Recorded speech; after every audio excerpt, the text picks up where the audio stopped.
My name is Aaron. I'm 32. And if you had asked me a few years ago what kind of relationship I had with my family, I would have said complicated but manageable. We weren't the kind of family that hugged every day or said I love you before hanging up the phone. But there was a routine sense of duty holding us together. I helped where I could. They leaned on me when things got rough. And for the most part, I thought that was enough.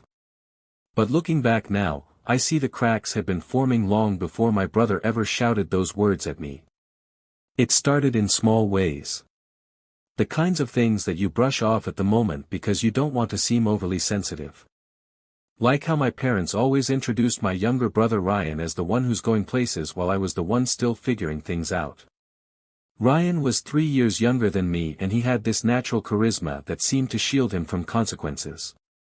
Even when he made mistakes, everyone laughed them off as part of his charm. Meanwhile, my accomplishments, as modest as they were, passed without notice.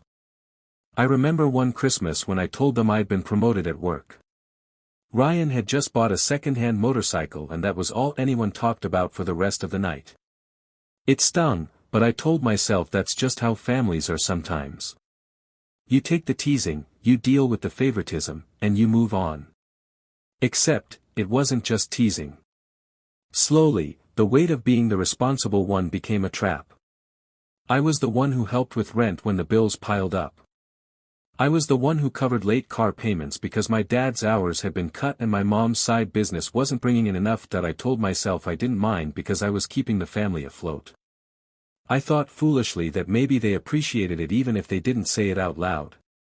Ryan, on the other hand, never lifted a finger to help. He lived at home rent-free, spent his paychecks on flashy gadgets, nights out, and whatever hobby he had picked up that month. My parents excused it every time. He's still young, my mom would say, though he was 28 by then. He just needs time to get on his feet. I wanted to shout. So, when do I get to be the one who's still young? When do I get a pass? But I swallowed the frustration because keeping peace was easier than starting a fight. The turning point came one night when I was sitting at the kitchen table sorting through bills. My dad was in the living room watching TV while Ryan was pacing around talking loudly on his phone about some new investment opportunity. My mom came over and slid another envelope across the table. Another overdue notice. "Aaron, can you take care of this?" she asked softly, like she was embarrassed to ask, but already knew I would say yes.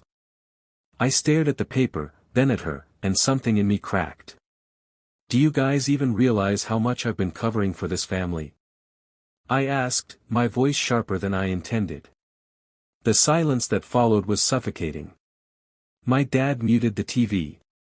Ryan looked over with that smug half-smile he always wore, as if my anger was some kind of joke. "Oh, come on," he said. "You act like you're some kind of hero because you pay a few bills. You're just a parasite dragging us down. Always whining about how hard you've got it. If you don't like it, then find somewhere else to suck off." The words hit me like a slap. Parasite. I'd spent years keeping them afloat, sacrificing my own life and opportunities, and that's what I was reduced to in his eyes. A parasite. I didn't yell back. I didn't throw anything. I didn't even cry in front of them. I just felt this cold clarity settle over me, like something I'd been blind to had finally come into focus. Without a word, I stood up, walked to my room, and began packing my things. My mom tried to stop me, her voice frantic. "Aaron, don't take him seriously. You know how he gets." But I couldn't even look at her. My dad muttered something under his breath, maybe an attempt at calming the situation, but I didn't care. Ryan smirked as I dragged my suitcase through the hall, and I swear I'll never forget that look. He thought he'd won. That night, I left and didn't look back. No long explanations, no drawn-out goodbye, just silence. And for the first time in years, I felt strangely free. But 3 weeks later, that freedom was interrupted by a phone call I wasn't expecting.